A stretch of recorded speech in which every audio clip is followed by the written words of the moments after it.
Estamos de volta com Direito em Debate e o nosso tema de hoje é o combate ao crime organizado. Bom, no bloco anterior, nossos convidados aqui repercutiram várias questões e o Dr. Marcelo Freixo, o deputado Marcelo Freixo, terminou falando sobre o papel da mídia. Eu queria perguntar ao Dr. Adi Damus, ele como presidente de uma instituição importante como a OAB, como é que ele tem sido tratado pela mídia? A mídia tem repercutido corretamente todas as preocupações de uma instituição como a OAB? Olha, a OAB, ela tem a sua história, né? Foi uma das entidades da sociedade civil brasileira, né, que foram às ruas, né, lutar por liberdade de imprensa. Então, a liberdade de imprensa, para nós, advogados, para a OAB, para o cidadão brasileiro, né, é um bem preciosíssimo. Agora, nem sempre, e aliás, uma das características da mídia, né, que exerce um poder de crítica muito importante, né, e que deve ser bem recebido, né, exerce um poder de crítica, de fiscalização dos costumes políticos, de fiscalização da sociedade, ela não gosta de ser criticada, né? Quando se fala em criticar a mídia, em tentar corrigir esse ou aquele aspecto da sua atuação institucional, né, normalmente aqueles que assim o fazem são taxados de censores, né? Se fala logo que querem censurar, né, a imprensa. Então, também a mídia é um dos elementos do debate da sociedade brasileira. Acho que não existem temas tabus. Aqui no Brasil se tem uma tendência, e aí por vários fatores, às vezes até fatores religiosos, né, fatores ideológicos os mais obscuros, de se elegerem temas tabus. Não se pode discutir aborto porque quem defende na questão do aborto a possibilidade de pessoas que não têm condições de levar à frente a gravidez, né? Meninas normalmente pobres que se valem de curetagem, se valem de curandeiros, né, com o risco da própria saúde. Quando você quer dimensionar esse debate em termos de saúde pública, se é taxado de aborteiro, de contra a vida, né? Quando se quer, enfim, e a mídia também acaba ela própria, quando ela é objeto do assunto, quando ela é objeto do debate, também se elege como tema tabu, olha, isso é censura, né? Então as coisas não podem ser assim. E nessas questões, esses aspectos ligados à segurança pública, em geral, não só a segurança pública, mesmo na política, né, o que nós assistimos muitas vezes é uma certa espetacularização, uma intensa espetacularização, né, normalmente quando envolve pessoas, né, notórias, pessoas famosas. Percebemos que a mídia acaba muitas vezes retroalimentando preconceitos, né, um sentimento disseminado na sociedade, um sentimento punitivo, né, muitas vezes o direito à defesa, eu já falo como advogado, é prejudicado por conta de pré-condenações, né? Então, ao mesmo tempo em que nós entendemos que o papel da imprensa é fundamental para o desenvolvimento da cidadania e dos costumes políticos no país, nós também entendemos que a mídia, a sua atuação merece reparos e ela deve se submeter ao crivo, né, da crítica social. Deputado Marcelo Freixo, quando a gente fala em crime organizado, é sempre recorrente, olha, a polícia atua sempre nos crimes dos pés de chinelo. A elite criminosa, as cúpulas das organizações criminosas, essas não são atingidas pela repressão de uma maneira geral. Qual é a sua visão sobre esse inconformismo? Olha, na verdade, o crime organizado, no meu entendimento, ele só se organiza dentro do Estado. Não tem crime organizado, você tem a criminalidade fora do Estado, a criminalidade, né, evidente nas ruas, em qualquer lugar. Agora, o crime organizado é o crime que busca poder. O que dá organização ao crime? É uma lucratividade maior e a busca de poder. É quando o crime dialoga com o poder. O crime só dialoga com o poder se ele estiver dentro do Estado, não é fora, né? Então nós temos, assim, no mundo inteiro, não é aqui, as máfias todas, que são o exemplo maior de crime organizado, sempre tiveram braços dentro do Estado. Aqui, o grande crime organizado na história recente do Rio de Janeiro, representado pelas milícias, né? Por quê? Porque são agentes públicos da área de segurança que dominam territórios, que têm projeto de poder. Elegem vereadores, elegem deputados, elegeram né, enfim, contribuíram para eleições de deputados federais, até senadores, prefeitos, né, controlam a máquina pública, controlam merenda escolar, controlam a nomeação de diretor de escola, de hospital. O crime dominando grandes territórios, o crime é negócio. O crime não é só a violência. O crime organizado só pode ser identificado, só pode ser lido com perfeição se você entender o seu negócio, o seu espírito maior, que é o lucro.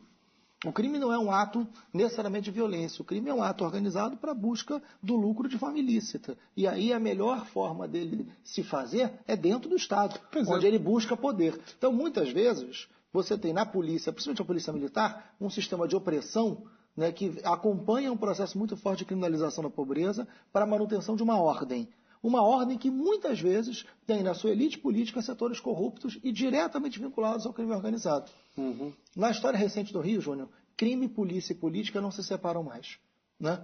Isso é muito forte aqui dentro do Rio de Janeiro e é isso que a gente tem que conseguir ler para entender do que a gente está falando de crime organizado. Não é a polícia que vai acabar com o crime organizado. É o Estado enfrentando, dentro da sua própria máquina, esses setores criminosos. Pois é, deputado, como o nosso programa é transmitido para o Brasil inteiro, eu queria colocar até uma questão para o doutor Adi. Doutor Adi, nós temos também problemas com relação à velocidade que esses processos de investigação contra esses crimes organizados são tocados. Por exemplo, a gente tem a questão do mensalão, que está se falando já em julgamento para 2012 e 2013. Há quem aposte aí nas mudanças aí dos eventuais ministros do Supremo para aplacar um pouco as eventuais condenações duras que poderiam surgir. O senhor acha que o aparelho nosso do judiciário ele está bem calibrado para lidar com essas questões? Olha, nós temos o judiciário que foi desenhado pela Constituição de 1988, é um judiciário fortíssimo, é um judiciário, tanto o judiciário quanto o Ministério Público, conquistaram, né, atribuições institucionais, né, muito importantes. Então, nós temos sim um judiciário aparelhado. Agora, o que se deve ter cuidado, o que a cidadania deve atentar, para que o judiciário não seja uma espécie de homologador, né, de um senso comum pré-condenatório na sociedade brasileira. Né? Isso, eu repito, isso tem se dado não só na política, né, pré-condenações, como tem se dado na nossa vida cotidiana. Vamos dar o exemplo aqui da menina assassinada aqui, da Isabela Nardoni. Né? Aquele casal, ele já estava condenado. Né? Eu confesso aqui a você, ao telespectador, né, eu torci muito para que o julgamento, né, para que nas investigações, para que na instrução probatória se chegasse à conclusão que aquele casal era inocente. Que seria uma lição para todos nós, seria uma lição à sociedade brasileira. Né? Aliás, a escola de base, o episódio da escola de base lá em São Paulo é o grande exemplo nesse sentido. Todos vão de lembrar, né, aquele casal que tinha uma escola, que, enfim, que foi massacrado, né, moralmente, né? Se separaram, parece que o senhor foi embora do país, a moça morreu, ou vice-versa, enfim. Como um processo de linchamento moral, como pode ser produtor de gravíssimas injustiças em detrimento da formalidade do processo, que é uma conquista da civilização. É mais do que uma conquista da democracia, uma conquista da civilização. Bom, então voltando aqui para o plano estadual, deputado Marcelo Freixo, qual é a sua visão sobre como o judiciário tem tratado essas questões?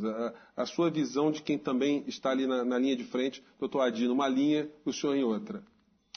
Olha, honestamente, primeiro pelo Ministério Público, que ganha um papel fundamental depois da Constituição e é decisivo, tirando honrosas exceções, o Ministério Público não age com a independência que deveria agir, infelizmente. Né?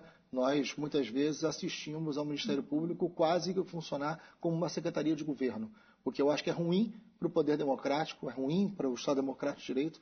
Né? Muitas vezes não vejo no Ministério Público a independência que a lei lhe garante, dado na prática. Né? E isso eu acho que afeta muito a capacidade da independência dos três poderes, o que poderia fazer, né, com que o Poder Judiciário, enfim, com que essa capacidade decisiva no processo de consolidação de justiça pudesse ser efetivado. Muitas vezes, esse processo de criminalização da pobreza, que a gente visualiza muito na ação da polícia, ele é muito mais sórdido no Poder Judiciário do que na polícia. E na polícia ele é mais visível, né? Mas o efeito de classe da justiça, ele está muito mais em quem pensa e executa a justiça por cima do que quem opera por baixo. Bom, a gente espera com o nosso primeiro programa ter dado mais uma contribuição a esclarecimento de mentes e tocado alguns corações também. Mas o Direito em Debate acaba aqui, mas continua na internet. Você pode rever o programa no site da OAB, seção aqui do Rio de Janeiro, é claro. Acesse o www.oabrj.org.br.